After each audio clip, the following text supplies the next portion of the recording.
The instruments you see are commonly played in carnival festivals in the Andes. Indigenous community ensembles mainly play 5 different types of wind instruments with drum accompaniments. We're going to talk about sikus, terkas, and pidus today. Each instrument played in an ensemble of a different type is associated with a different type of festival and a different time of the year. Sikus are double-row panpipes. Each row is played by a musician who interlocks his pitches with his partner to complete a melody. Between 4 and 6 siku players also accompany a group of large-headed drums known as bombos. The harmonic playing of the panpipes differ for panpipe ensembles in different regions of Peru and Bolivia. This is kind of like a regional identity, and it's how listeners can distinguish different indigenous communities during the carnivals. Transverse six-hole flutes known as pitus are played throughout the Andes, including the north coast of Peru in the pre-Columbian period. They're typically overblown to produce high pitch ranges that the Indians prefer. Tarkas are another type of wind instrument. The mouthpiece splits at the octave to create a buzzy fat sound when listening. Indigenous Andeans value high-pitched melodic ranges. The flutes are forcibly blown to produce a higher octave. The forcibly blown flute creates a breath-like sound and creates a heavy timbre when listening. Andean music has an intensive repetition of short repeated melodic units called motives across different sections. With the intense repetition of these motives, slight changes can have a large impact on the repetition and sound of the song. With that being said, indigenous musicians are finely attuned to slight variations in tempo and pitch levels. They are able to recognize and distinguish one community ensemble from another this way as well. Panpipes are often constructed so that the air spills into the resonating rows of the instrument and adds additional sounds and complexity.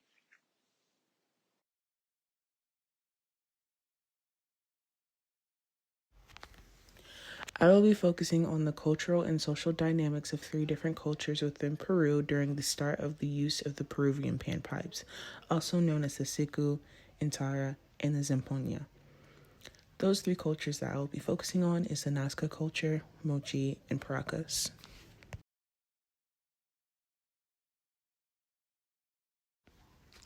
The Mochi culture flourished from 1 CE to 800 CE. Their government was a confederacy, so it's much looser. Their civilization was divided by 2 separate languages, which in turn led to 2 slightly different variations of the artistic and agricultural structures. Religion played a big role in the civilization, as often human sacrifices were made in order to appease the deities. These sacrifices were typically war prisoners. The social structure is not uncommon, as there is a 3-tier social pyramid. There were the king/the priests, the artisans, which were typically middle-class citizens, and servants, slaves, etc.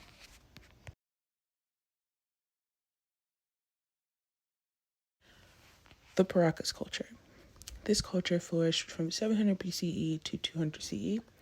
Architecture was not the primary focus of the civilization, therefore most of their energy went towards textiles, ceramics, and personal regalia. Elite Paracas men were known for showing off their finery that displayed their status.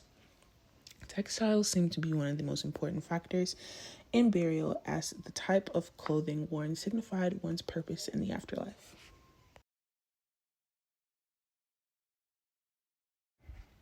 The Nazca culture flourished from 200 BCE to 600 CE. It is known for its pottery, textilism, and Nazca lines on the desert floor, which you see at the bottom right. The civilization is not necessarily considered a unified state, but rather a collection of chiefdoms which acted together in order to accomplish an occasional goal.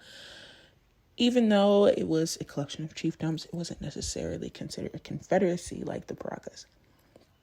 Trading amongst highland cultures had a huge influence on the attire of the civilization. There were a lot of feathers worn from birds that were not native to their lands for their headdresses. Religious ceremonies were performed to promote agricultural abundance. Music was an important part of these rituals by evidence of the bountifulness of ceramic drums and panpipes.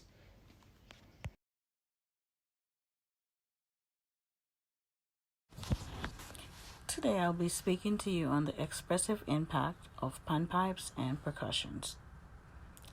Peru music is a fusion of sounds and styles drawing on the country's Andean, Spanish, and African roots. This is displayed in the top picture on your right-hand corner, where we have the players playing different instruments and displaying the instruments being freshly made. This dates back hundreds of years where cultural mixing in Peru had formed a broad musical landscape along with unique pre-Hispanic and mestizos dances to accompany the tunes. The Indian influence can be heard best in the wind instruments, while the African influences are heard in the rhythm and percussion instruments. In your lower picture, you have an Andrian player and the dancers in their culture wear.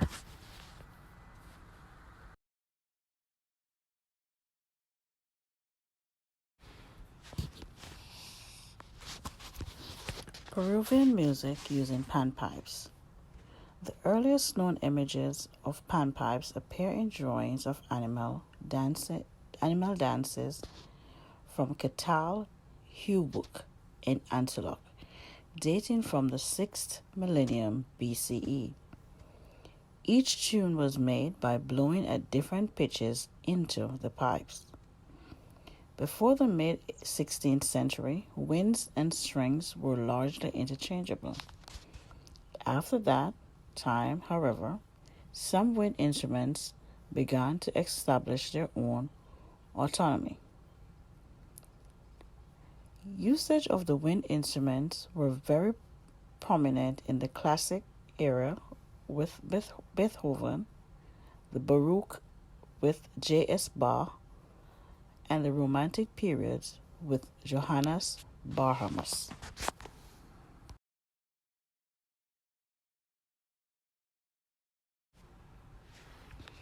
The impact of music using percussions. The Andrian drum is an important instrument in the indigenous music of the Andes. Andrian drums are used for festive occasions and are an essential part of traditional Andrian music. Each drum has its own specialized beater. The Andrian pan flute has many shapes, size, and tunings, and each has its own name. On your right, we have different types of drums, different types of musical instruments, and players playing those instruments. As stated earlier, back in the days, for almost every festive occasion, there was a specialized drum that was used, and the beater came with the drum. So each beater was trained to play that specific drum.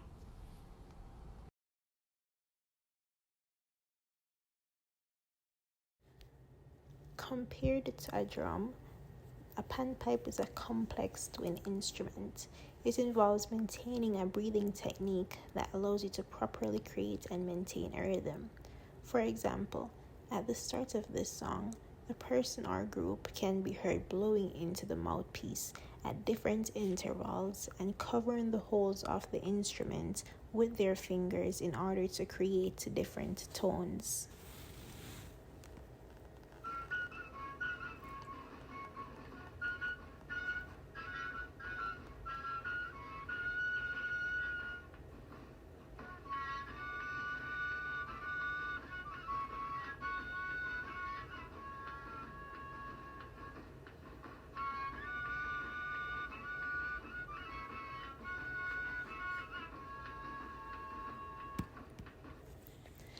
The drums are a more so loud, fast-paced supporting instrument. Though it is seemingly overshadowed by the tune of the panpipe, its pounding is actually helping to steer the pace of the song. This is more evident as the song progresses and concludes.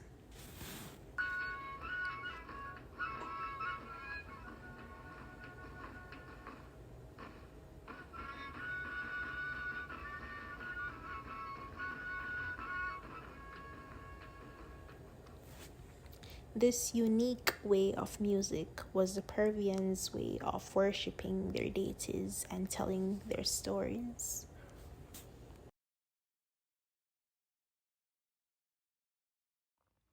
So to wrap things up, we can see that Peru's style of music is very complex and unique, with it composed of influences that span across cultures in Peru, and even cultures beyond their own, such as influences from Spain, and African roots. And to emphasize on pipelines and percussion instruments, we showed that it played a major role in identifying Peruvian music, as mentioned before, and as well as other wind instruments mentioned, like the sikus and tarcas from the Andean culture.